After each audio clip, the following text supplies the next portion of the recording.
Hello everyone, have a great day. Welcome back to my YouTube channel MP at Mogan Palani. I hope previous videosலாம் உங்களுக்கு புரிஞ்சிருக்கும்னு நினைக்கிறேன், right?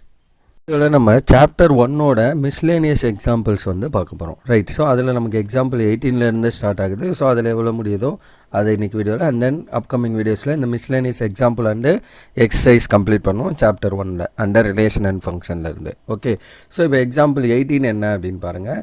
If R1 and R2 are equivalence relations. So R1 R2 நமக்கு என்னன்னு சொல்கிறாங்க, ரெண்டுமே equivalence relation in a set A அப்படின்னு சொல்கிறாங்க. ஏங்கிற ஒரு செட்டில் R1 R2 ரெண்டுமே ஈக்குவலன்ஸ் ரிலேஷன். அப்படின்னா என்ன அர்த்தம்? R1 is reflexive symmetric transitive. Similarly R2 என்னது? Reflexive symmetric transitive. மூணுமே இருக்கும். Okay, then show that R1 intersection. So இது வந்து என்ன? Intersection operation. R1 intersection R2 is also an equivalence relation. அப்போ ரெண்டு ரிலேஷனுக்கும் இன்டர்செக்ஷன் எடுத்திங்கன்னா வர ஆன்சர் அதுவுமே ஈக்குவலன்ஸ் ரிலேஷனாக இருக்கும் அப்படிங்கிறது தான் ப்ரூஃப் பண்ண சொல்கிறாங்க. Okay, solution. Since R1 and R2 are equivalence relation அப்படின்னா என்ன அர்த்தம்? R1 R2 ரெண்டுமே ரிஃப்ளெக்சிவ் சிமெட்ரிக் டிரான்சிட்டிவ். மூணு கண்டிஷனுமே வரும். சரி, இப்போ ஃபஸ்ட்டு ரிஃப்ளெக்சிவ் நம்ம ப்ரூஃப் பண்ணுவோம். இன்டர்செக்ஷனில் ரிஃப்ளெக்சிவ் இருக்குன்னு ப்ரூஃப் பண்ணுவோம். இப்போ A belongs to R1 and A belongs to R2 for every A belongs to A. கரெக்டாக இல்லையா? எஸ், ஏன்னா R1 இஸ் ரிஃப்ளெக்சிவ். ஏன்னா ஈக்குவலன்ஸுங்கிறதால ரிஃப்ளெக்சிவ்னா A R1ல இருக்கும். சிமிலர்லி R2வும் ரிஃப்ளெக்சிவ். அப்போ A R2லையும் இருக்கும். அப்போ அண்டுனா என்ன அர்த்தம்? இன்டர்செக்ஷன். அப்போ A வந்து R1லேயும் இருக்குது அண்டு R2லேயும் இருக்குது. இதே அண்டுக்கு பதில் R அப்படின்னு வந்துச்சுன்னா யூனியன் அப்படின்னு போடணும். ஓகே, ஸோ இப்போ ஏங்கிற ஒரு எலிமெண்ட் R1லேயும் இருக்குது R2லேயும் இருக்குது அப்படின்னா என்ன அர்த்தம்? அதோட காமன் இன்டர்செக்ஷனில் அந்த எலிமெண்ட் இருக்குது A. therefore R1 intersection R2 வந்து என்னது நமக்கு? ரிஃப்ளெக்சிவ். அவ்வளோதான், ரைட்? சிம்பிளான ஒரு விஷயம் தான். ஏன்னா இது வந்து R1 ரிஃப்ளெக்சிவ் R2 ரிஃப்ளெக்சிவாக இருக்கும் ஈக்குவலன்ஸ்ன்றதுனால. அப்போ இந்த என்ட்ரி R1ல இருக்கும், இந்த என்ட்ரியும் R2ல இருக்கும். ஸோ அப்போ இந்த இன்டர்செக்ஷனில் இந்த என்ட்ரி இருக்கும். முடிஞ்சு. நெக்ஸ்ட் செகண்ட் கண்டிஷன் சிமெட்ரிக்கா அப்படின்னு செக் பண்ணோம். சிமெட்ரிக்னா என்ன? Since R1 and R2 R symmetric அப்படின்னு கொஸ்டின்ல இருக்குது. ஏன்னா அவங்க ஈக்குவலன்ஸ் கொடுத்ததால தே ஆர் சிமெட்ரிக். அப்போ சிமெட்ரிக்னா என்ன அர்த்தம்? இஃப் A, B R1ல இருந்து நம்ம எடுத்தோம்னா, சின்ஸ் R1 சிமெட்ரிக்காக இருக்கிறதால A, B R1ல எடுத்திங்கன்னா என்ன இருக்கும்? B, Aவும் R1ல இருக்கும். சிமிலர்லி A, B R2ல எடுத்தீங்க அப்படின்னா B, Aவும் என்னவா இருக்கும்? R2ல இருக்கும். ஏன்னா ரெண்டுமே சிமெட்ரிக், ரைட்? ஸோ அப்போ if A, B belongs to R1 intersection R2 இப்படி நான் எடுத்து என்ன ப்ரூஃப் பண்ணோம்? B, A R1 இன்டர்செக்ஷன் R2ல இருக்குது அப்படின்னு நம்ம ப்ரூஃப் பண்ணோம், ரைட்? இதை எடுத்துக்கிறோம், அதை ப்ரூஃப் பண்ண போகிறோம். அப்படின்னா என்ன அர்த்தம்? A, B belongs to R1 and இன்டர்செக்ஷன்னா என்ன? And A, B belongs to R2, right? ரெண்டோட இன்டர்செக்ஷனில் இருக்குன்னா தனித்தனியாக அந்த ரெண்டு ரிலேஷனில் இருக்குது. And B, A. இப்போ A, B பிலாங்ஸ் டு R1னா B, A belongs to R1. ஏன்னா மேலே பேசியிருக்கோம். A, B பிலாங்ஸ் டு R1னா B, A is also belongs to R1. And இதே மாதிரி A, B பிலாங்ஸ் டு R2னா B, A is also belongs to R2. முடிஞ்சுது. தென் B, A R1லேயும் இருக்குது அண்டு R2லேயும் இருக்குது. அப்போ B, A பிலாங்ஸ் டு என்னது? R1 intersection R2. அப்போ A, B R1 இன்டர்செக்ஷன் R2ல எடுத்து B, A இருக்குன்னு சொல்லிட்டோம். therefore R1 இன்டர்செக்ஷன் R2 வந்து நமக்கு என்னவா இருக்கும்? சிமெட்ரிக்காக இருக்கும். Then third case transitive. So transitive prove பண்ணோன்னா நம்ம என்ன பண்ணணும்? Since R1 is transitive. ஏன்னா கண்டிஷன்லேயே கொடுத்துட்டாங்க R1 R2 ஈக்குவலன்ஸுங்கிறதுனால ரெண்டுமே டிரான்சிட்டிவாக இருக்கும். இப்போ R1 டிரான்சிட்டிவ்னா என்ன அர்த்தம்? If A, B R1லேயும் B, C R1லேருந்து எடுத்திங்கன்னா A, C R1ல இருக்குது, ஞாபகம் வச்சுக்கோங்க. தென் சிமிலர்லி R2 இஸ் டிரான்சிட்டிவ்னா என்ன அர்த்தம்? இஃப் A, B நீங்கள் R2லேருந்து எடுக்கிறீங்க, சிமிலர்லி B, Cயும் R2லேருந்து எடுத்தால் இந்த entry A and C belongs to எங்கவா இருக்கும்? R2ல இருக்கும், right? This is your second case transitive, right? இது ரெண்டு R1ம் R2ம் டிரான்சிட்டிவாக இருக்கிறதுனால இதை வச்சு தான் நம்ம ஃபர்தராக ப்ரூஃப் பண்ண போகிறோம். இப்போ நம்ம என்ன எடுக்கணும்? A, B belongs to R1 intersection R2. Similarly B, C R1 intersection R2ல இருக்குன்னு சொல்லிட்டு நம்ம என்ன ப்ரூஃப் பண்ணோம்? இந்த ஏவும் இந்த சியும் R1 இன்டர்செக்ஷன் R2ல இருக்குன்னு ப்ரூஃப் பண்ணோம். ஓகே, இப்போ A, B belongs to R1 intersection R2னா என்ன அர்த்தம்? A, B belongs to R1 and A, B belongs to R2 also. Similarly, B, C belongs to R1 intersection R2 என்ன அர்த்தம்? B, C belongs to R1 and B, C belongs to R2 also, right? அப்போ இதுல இருந்து நான் என்ன சொல்லிடலாம்? A, B belongs to R1 and B, C belongs to R1 னா என்ன அர்த்தம்? A, C belongs to R1. கரெக்டா இல்லையா? எது ரெண்டு?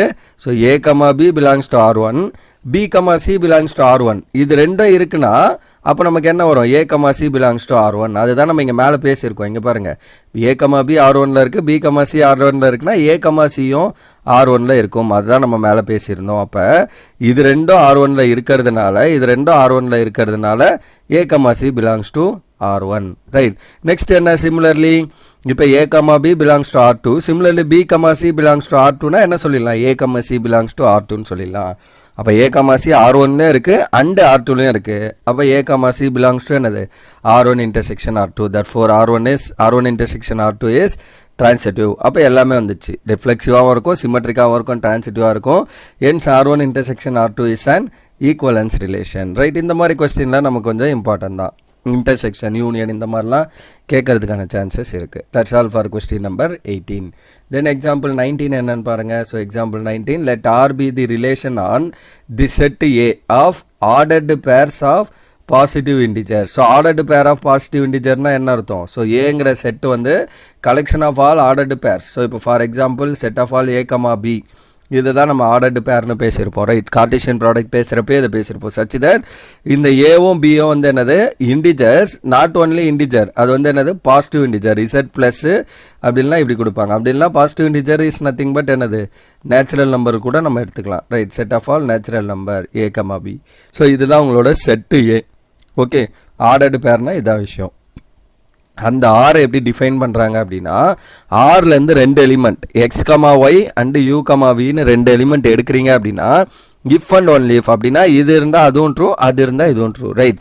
ஸோ இப்போ X, Y, U, Vன்னு ஒரு என்ட்ரி ஆரில் இருக்குது, ரிலேஷனில் இருக்குது. X, Y related to U, V அப்படின்னு படிக்கணும். இதை அப்படி இருக்குன்னா XV ஈக்குவல் டு YU அப்படிங்கிறது கண்டிஷன். XVனா என்ன? இங்கே இருக்க ஃபர்ஸ்ட் என்ட்ரி, இங்கே இருக்க செகண்ட் என்ட்ரி ரெண்டையும் ப்ராடக்ட் பண்ணுறது இஸ் சேம் as இங்கே இருக்க செகண்ட் என்ட்ரி, இங்கே இருக்க ஃபர்ஸ்ட் என்ட்ரி ரெண்டோட ப்ராடக்ட். அதுதான் இங்கே சொல்கிறாங்க. அந்த மாதிரி இருக்கிறது தான் நம்மளோட relation.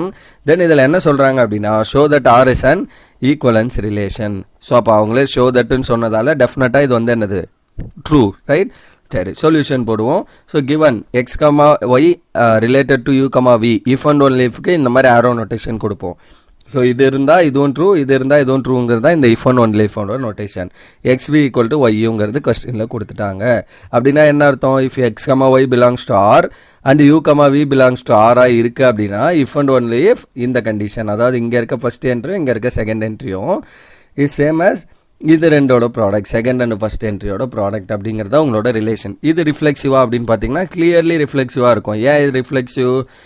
Clearly R is reflexive. ஏன் அப்படின்னா இப்போ நீங்கள் X, Y அதாவது A, X, Aன்னு எடுக்கிறீங்கன்னா இன்னொரு என்ட்ரி என்ன? அதே X, Y தான். Right. For every X, Y belongs to A, X, Y எடுக்கிறீங்கன்னா which is again related to X, X. Right. That is X, Y. நம்ம யூஸ்வலி என்ன பண்ணுவோம்? A வந்து ரிலேஷனில் இருக்குது, அதாவது X, X வந்து ரிலேஷனில் இருக்குதுன்னு சொல்லுவோம். ரைட். அங்கே வந்து சின்ன சின்ன செட்ஸ் சிங்கிள் என்ட்ரியாக இருக்கும்.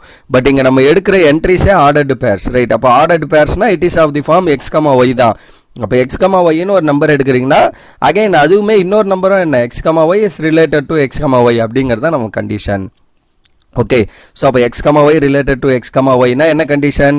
இங்கே இருக்க ஃபர்ஸ்ட் என்ட்ரி, இங்கே இருக்க செகண்ட் என்ட்ரி, அப்போ X into Y is equal to இங்கே இருக்க ஃபர்ஸ்ட் என்ட்ரி என்ன? செகண்ட் என்ட்ரி Y, இங்கே இருக்க first entry X which is also YX. Right. அப்போ XY, YX ரெண்டும் சேம் தானே. 1 into 5 பண்ணாலும் 5 into 1 பண்ணாலும் ஆன்சர் 5 தானே. ரெண்டும் சேம்.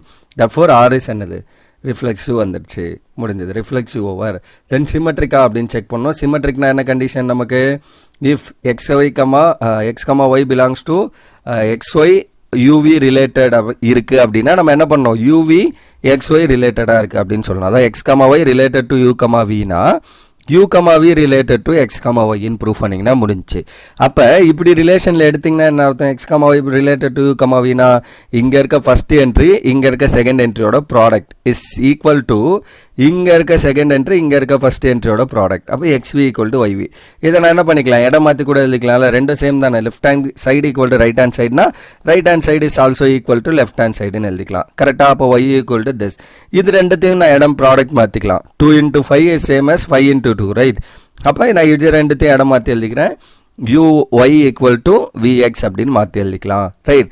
தென் இப்போ என்ன ஆகுது பாருங்க, இங்கே இருக்க ஃபர்ஸ்ட் என்ட்ரியும் இங்கே இருக்க செகண்ட் என்ட்ரியோ நமக்கு ப்ராடக்ட்ல இருக்கும். சிமிலர்லி இங்க இருக்க ஃபர்ஸ்ட் என்ட்ரி, இங்க இருக்க செகண்ட் என்ட்ரி. அப்ப u, v, ரைட், இங்க இருந்து நான் எடுக்கிறது என்ன, u, v is related to x, y. அப்படி மாறிடுச்சா, இடம் மாதிரி வந்துடுச்சு பாருங்க. u, v is related to x, y. இப்போ இது ரிலேஷன்ல இருக்குன்னா என்ன அர்த்தம், இங்க இருக்க ஃபர்ஸ்ட் என்ட்ரி, இங்க இருக்க செகண்ட் என்ட்ரியும் ப்ராடக்ட் பண்ணணுமா, அப்ப u into y அதான் மேல இருக்கு பாருங்க, is equal to second entry first என்ட்ரியோட ப்ராடக்ட் v into x, அதான் இங்க இருக்கு. So that they are related. Therefore r வந்து நம்ம என்ன சொல்லிடலாம், இட் இஸ் சிமெட்ரிக் அப்படின்னு நம்ம பேசிடலாம். தென் தேர்ட் கண்டிஷன் என்ன, டிரான்சிட்டிவிட்டி பேசணும். ஸோ டிரான்சிட்டிவா அப்படின்னா என்ன அர்த்தம், 3 என்ட்ரி எடுப்போம், ரைட்.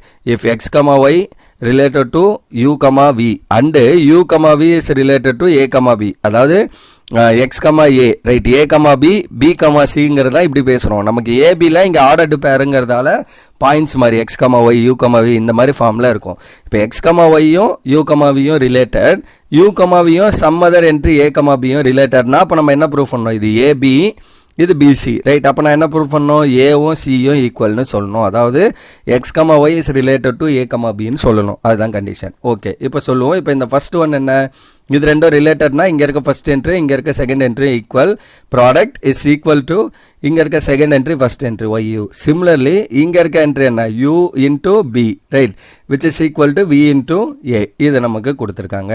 அப்போ நான் இதில் என்ன பண்ணுறேன் அப்படின்னா, இந்த ஃபர்ஸ்ட் கொடுத்துருக்க ரிலேஷன் இதை எடுத்துக்கிறேன், லெட் அதை எடுத்துக்கிட்டு அது கூட ஜஸ்ட் ஒரே ஒரு மல்டிப்ளிகேஷன் பண்ணுறோம். என்ன மல்டிப்ளை பண்ணுறோம் அப்படின்னா, ஏ பை யூவை ரெண்டு பக்கமும் மல்டிப்ளை பண்ணுறேன். ஏன்னா இந்த யூவை நான் கேன்சல் பண்ணணுங்கிறதுக்காக I am going to multiply A and U. ஏன்னா எனக்கு இந்த இடத்துல வர வேண்டியது இன் டர்ம்ஸ் ஆஃப் ஏபியில் வரணும். அதுக்காக ஒரு ஏயூவை நான் மல்டிப்ளை பண்ணிக்கிறேன். அப்போ என்ன ஆகும், எக்ஸ்வி கூடிய ரெண்டு பக்கமும் மல்டிப்ளை பண்ணுறதால பேலன்ஸ் ஆகிடும், ரைட். ஸோ அப்போ XV into AU is equal to YU into a by u. இந்த u இப்பயே கேன்சல் பண்ணலாம். பட் எனிவேஸ் நம்ம சிம்பிளிஃபை பண்ணிட்டு போட்டுடலாம். செகண்ட் ரிலேஷன் நம்ம என்ன வச்சிருக்கோம், ub ஈக்குவல் டு வியூவா.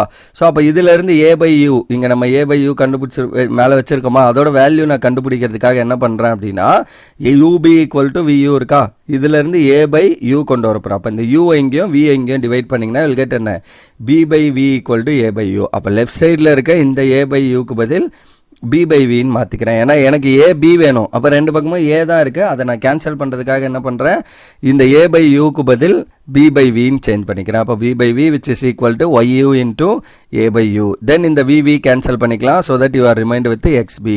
இங்கே u கேன்சல் பண்ணிங்கன்னா you are remind with ya, right. So அப்போ என்ன வருது பாருங்கள், ஃபர்ஸ்ட் என்ட்ரி இன்ட்டு திஸ். அப்போ x, y related to y, சரி ஏ, பின்னு வந்துடுது, கரெக்டா. ஏன்னா இப்போ இதை ப்ராடக்ட் பண்ணுங்க, first entry into last entry X into B is equal to second entry into first entry Y into A, கரெக்டாக வருது. அப்போ தே ஆர் ரிலேட்டட். அப்போ என்ன பண்ணிட்டோம், ஏவும் சியும் ரிலேட்டட்னு எடுத்தாச்சு, ப்ரூவ் பண்ணியாச்சு. தட் ஃபோர் ஆர் இஸ் என்னது, டிரான்சிட்டிவ். தட் ஃபோர் ஆர் வந்து நமக்கு என்னவா இருக்குது, ரிஃப்ளெக்சிவாகவும் இருக்குது, சிமெட்ரிக்காகவும் இருக்குது, டிரான்சிட்டிவாகவும் இருக்குது. That for your R is an equivalence relation. So அவ்வளோதான் இந்த example number 19, right. So that's all for this question. இது ரெண்டுமே நமக்கு கொஞ்சம் இம்பார்ட்டன்ட் தான். பட் இந்த கொஸ்டினில் கன்ஃபியூஸ் ஆகிக்கூடாது, நம்ம எக்ஸ்னே எடுத்து இது பண்ணக்கூடாது, ரைட். ஸோ ஆர்டராக எடுக்கணும். So that's all for this question, right. So that's all for this one. And இந்த வீடியோவில் நான் இதோட முடிச்சுக்கிறேன். அப்கமிங் வீடியோவில் நம்ம இதை பேஸ் பண்ணியிருக்க மற்ற ப்ராப்ளம்ஸ்லாம் சால்வ் பண்ணுவோம், right. So that's all. Remaining things will see in the next video. Thank you.